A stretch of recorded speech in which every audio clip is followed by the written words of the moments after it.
behind is not to die. Well, as I look at it, all of these hearts, I must tell you, Gert is with us today. I have been blessed with the opportunity to read a loving letter from Gert's sister Hannah. She spoke at the ceremony in Denmark, but she could not be with us in person today.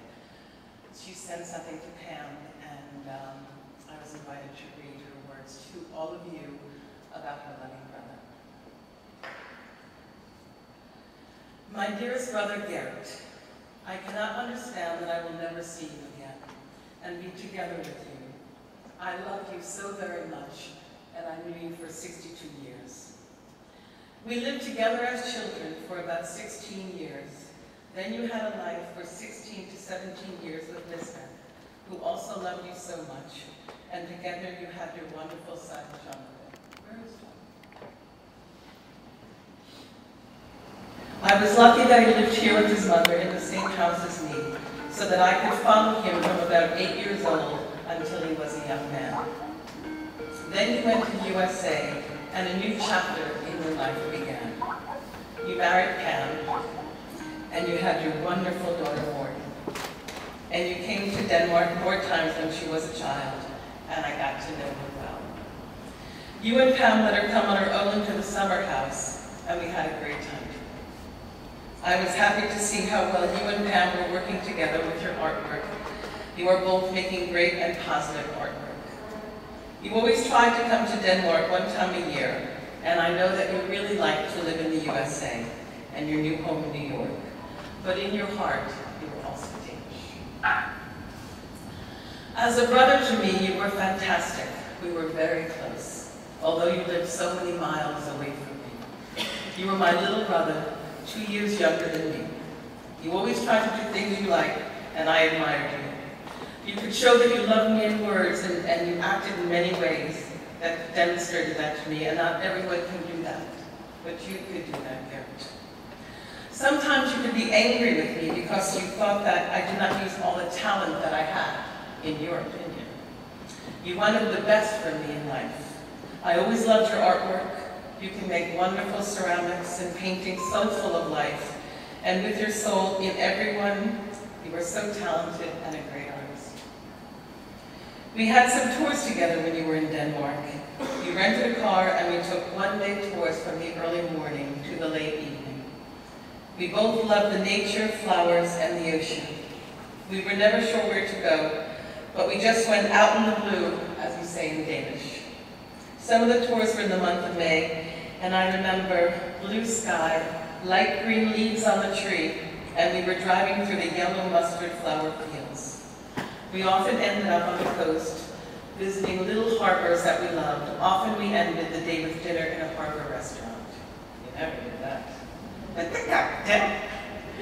I love these tours with you, just sitting in the car and feeling good together with you. Thank you, Gert, for these tours. Also, the one we had on Long Island the last time I visited you in New York. I could always count on you, even though you were so far away from me. You came quickly last year when I was very sick, and you helped me get through it and up on my feet again. Thank you, Gert. It broke my heart that you should die so young. I was sitting with you, holding your hand, talking to you about your family, who loved you so much in your last hours. You looked so pretty and peaceful. But Gert, I wish you had made it and was still here with us, the people who love you, but I had to let you go. I feel your spirit around us all, and I have a strong feeling that you are at peace. I will think of you every time I am at the ocean. From your loving sister, Hannah.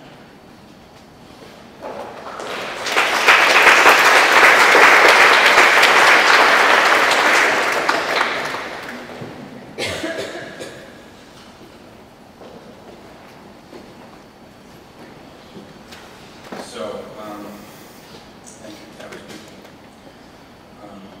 So the next is, we got a special request from Stanley and Merete Samuelson, who was on a Danish art tour earlier this year.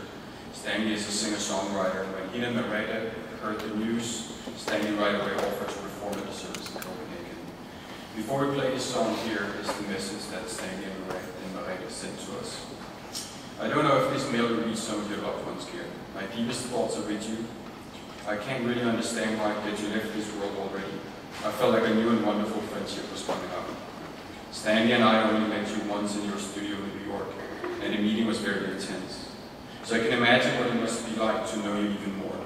I'm so sorry for your closest family and your friends, and for you not to be among them anymore. A lifetime can be so short. We feel very sad, but also lucky that we met you, and now we have a little piece of your soul here in the beautiful art that we bought for you in April this year. So if we can play The Water is Wide by Stanley Samuelson.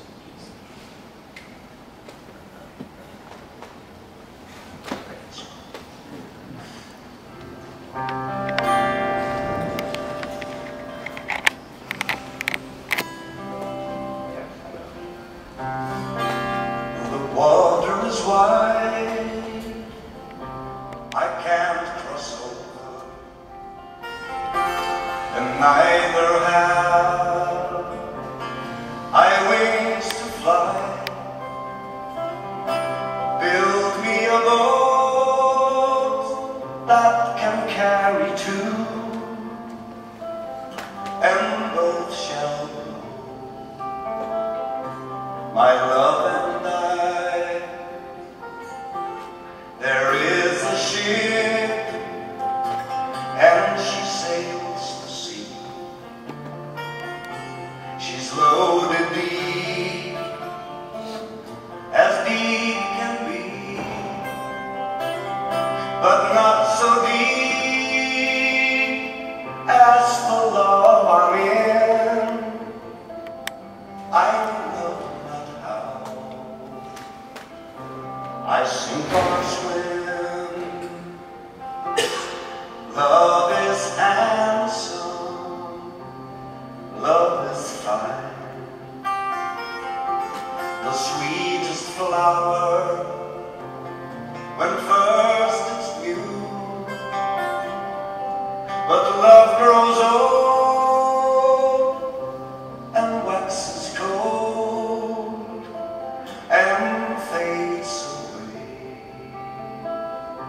like summer's dew.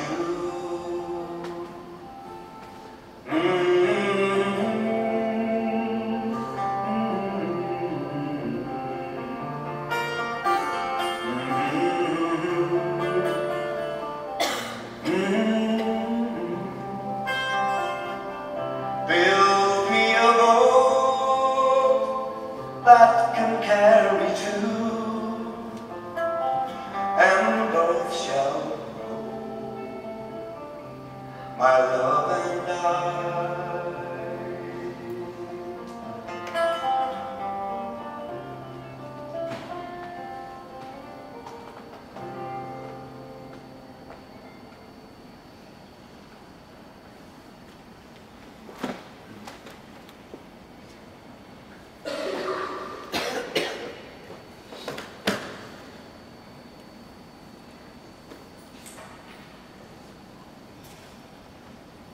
I knew Gert for most of the 20-plus years that Dan knew him. And he was a very integral part of our small and very close family. We celebrated all holidays together, we took vacations together, and we raised our 3 kids in very close proximity. There were many things that were really easy to see and understand about Gert. He was an independent spirit, he had many strong opinions, and he followed his own set of rules. He did all of this with a fierce determination, even when it wrinkled plenty of feathers. Much has been said and will continue to be said about the fun-loving, free spirit side of Gert, but what struck me most about Gert were his quieter side and the contradictions. He was a minimalist at heart. He traveled light, he lived sparely, and his strong preference was for clean spaces with no clutter. Yet his art was maximal. His work was always multi-layered, as if there wasn't enough room on the canvas, so he added more and more by making layer upon layer of texture, color, and images. On the personal side, he wasn't interested in following other people's rules or society's rules. He valued and had a very strong sense of tradition and a strong moral compass. Whether it was showing up for a family event, year after year, he insisted on buying savings bonds for the kids at birth. It's just his idea of how things should be, or offering help with our parents as they declined. Gert quietly did the right thing, and it was always his thing. Next, I'm going to read something that was written by Susan Hostetler, who's a very dear friend of Pam and Gert's and mine, an artist and paper maker, and who knew Gert also for over 20 years. She sent this. She wasn't able to be here. She said, "There are many wonderful attributes one can list about Gert's numerous qualities. Most obvious are his prolific artistic talents, his sharp intellect, his ironic sense of humor, and his generous spirit. He understood where I was trying to go with my own artwork, and his advice was mostly right on the mark. I really valued his opinion. I was also struck by Gert's hard work ethic, despite never wanting or having a 9-to-5 job. However, there is one thing that stands out for me. Gert was among very few who could speak the language of our son, who was born with a brain anomaly which made him profoundly disabled and medically fragile. Whenever Gert came over, he'd head straight for our son's bed, reach for his hand, and start talking and interacting with him. Voices were soft, so I really don't know what the conversation was about, but Gert could communicate with our son. It was a wonderful feeling for a mother, because most people were afraid because of our son's delicate condition, and others tried out of love. But Gert gravitated naturally to people who were different, and he was able to communicate with them. So Gert's most enduring memory for me is that with the many languages he spoke, he, like very few others, spoke our son's language.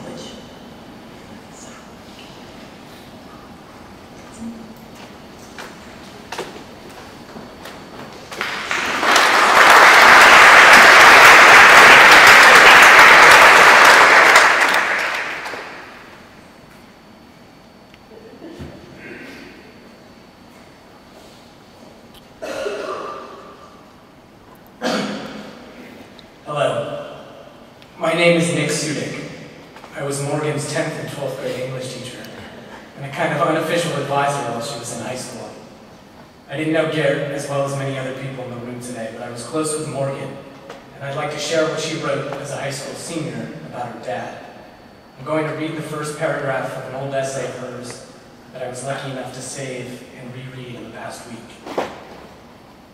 My father is the guy who wears his sunglasses inside restaurants, refuses to take off his favorite pair of jeans, and blasts the same Bob Dylan song too many times. He has worn a tie on only 2 occasions, one being his wedding. He eats too much dark chocolate. Doesn't seem, again, these are Morgan's words channeling Gert, doesn't seem to give a fuck about the things that usually stress people out. I said that right? Okay.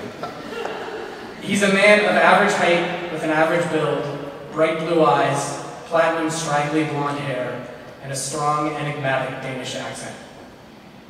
Friends who meet him say he's hilarious because of his incessant and nonchalant use of vulgarity. His office is his studio, where he frequently works through the night with his essentials. A few cans of Bud Light, a paintbrush, and the tune It's Not Dark Yet, another Bob Dylan original. When he's not painting, he's either at his favorite local restaurant, Bistro 61, a French place only 3 blocks from our apartment, hanging out with the 2 Moroccan chefs, or at home, slumped in a chair watching too many bad movies. His behavior is completely erratic and bizarre. One week, he started a brief but total infatuation with the Ozzy Osbourne television series. He spent those long days watching the Ozzy marathons, even moving his chair to be closer to the TV that hangs on our wall. He curses at airplane personnel who want to search check him in airports, swears by Danish black bread topped with bananas for every meal, goes through books like other people go through potato chips, and refuses to ever be tamed. Morgan highlights her dad's free spirit, his unconventional and totally authentic character, the things that made him such fun to be with and talk to. I want to highlight a different quality of Gert's, his kindness and generosity of spirit, the story of my own. A few months before I got married in 2010, I discovered in a conversation with Morgan that the tiny coastal town where the wedding would take place in July was the same tiny coastal town where Gert, Pam, and Morgan like to spend part of their summers. It was an unexpected coincidence, one which drew us all closer together in our shared love for tiny coastal towns in Maine. The wedding took place at a restaurant, a lobster pound really, which we gussied up and made fancy for the evening. After the wedding and a night of eating, drinking, and dancing, we were cleaning up and gathering together the party's leftover stuff. In a corner, out of the way, we found a gift that no one during the night had given us. A warm card, a nice bottle of wine, and an original print of Gert's, which hangs in our apartment today. I'm not sure I had ever mentioned the exact date of our wedding to Morgan or her family, but Gert knew the restaurant well and had sniffed out the date of the ceremony. He had cruised by earlier in the day and left the gift for us to find, a small token of his kindness and generosity. It turns out, Pam has told me since, that the restaurant was Gert's favorite in the area. The name of the place, the Contented Soul, seems appropriate now, not just because of the silly pun in the title. The owners spelled soul like the fish. The name is appropriate because Gert's free spirit and authenticity, his kindness and generosity for those he cared about, made all of us such contented souls.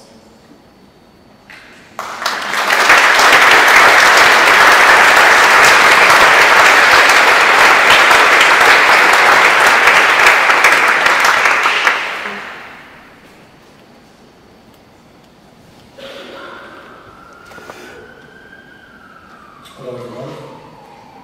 I'm Gert. I have the privilege of speaking to you today, and in part to represent the Canadian contingent of Gert's good friends.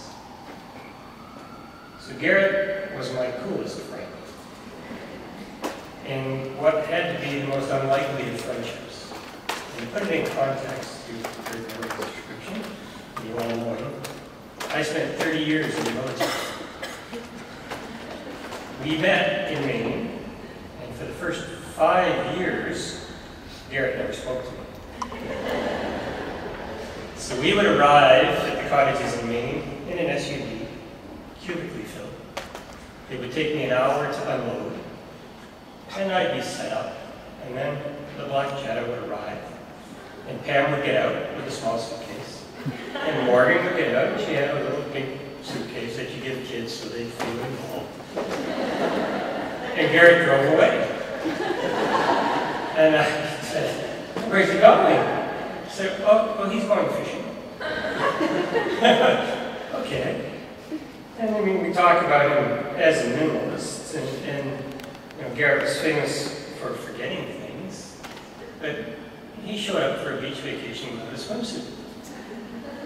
That was not the low point. He also showed up at Maine without shoes.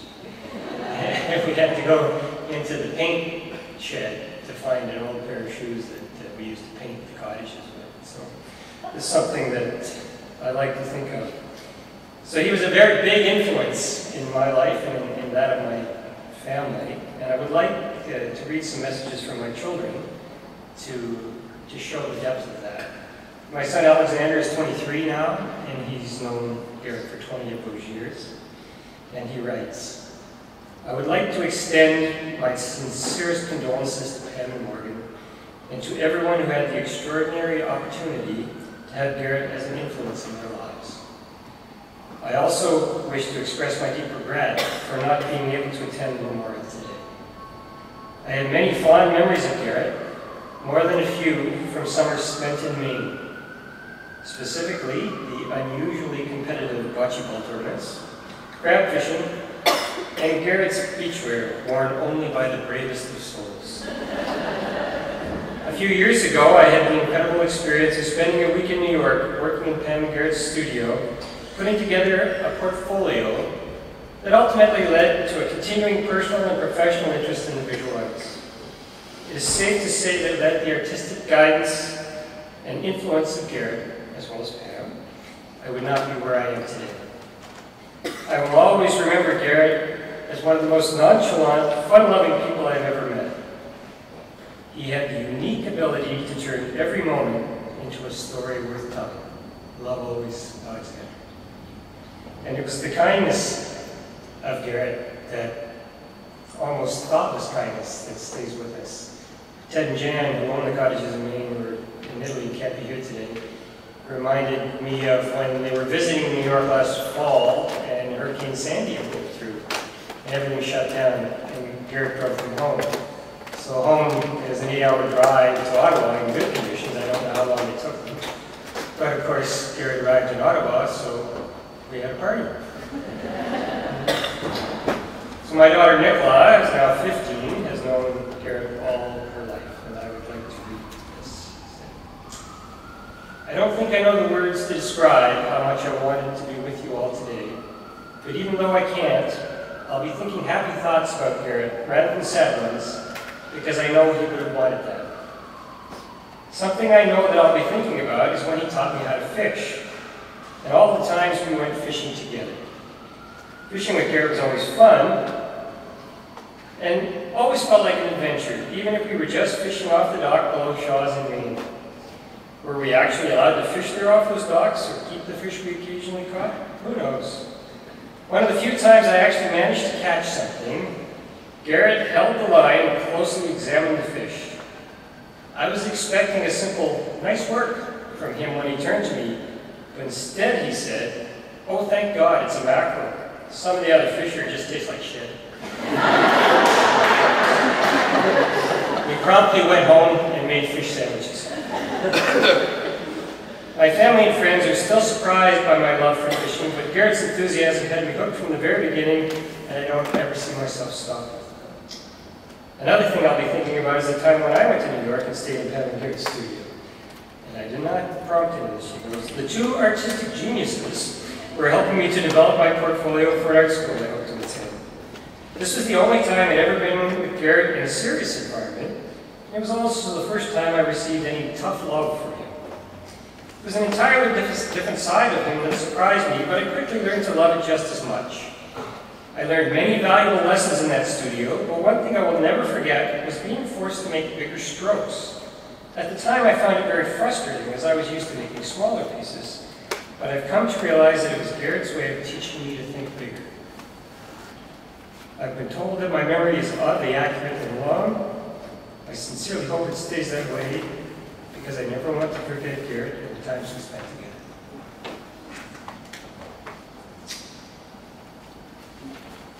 So years passed when Gert spoke to me. Sometimes, on good days, I understood some of what he said. And over the years, either his English improved or I learned to speak Gert, because we started to talk a lot. And then one day I realized that Gert was my very special friend. And I'm old enough to understand how much of a privilege that truly is. We drank lots of rum and cokes, we ate good food, and had more good times than we could count. Every day with Gert was another story. Gert Mathiesen was my coolest friend. I will love him always, and I will never forget it.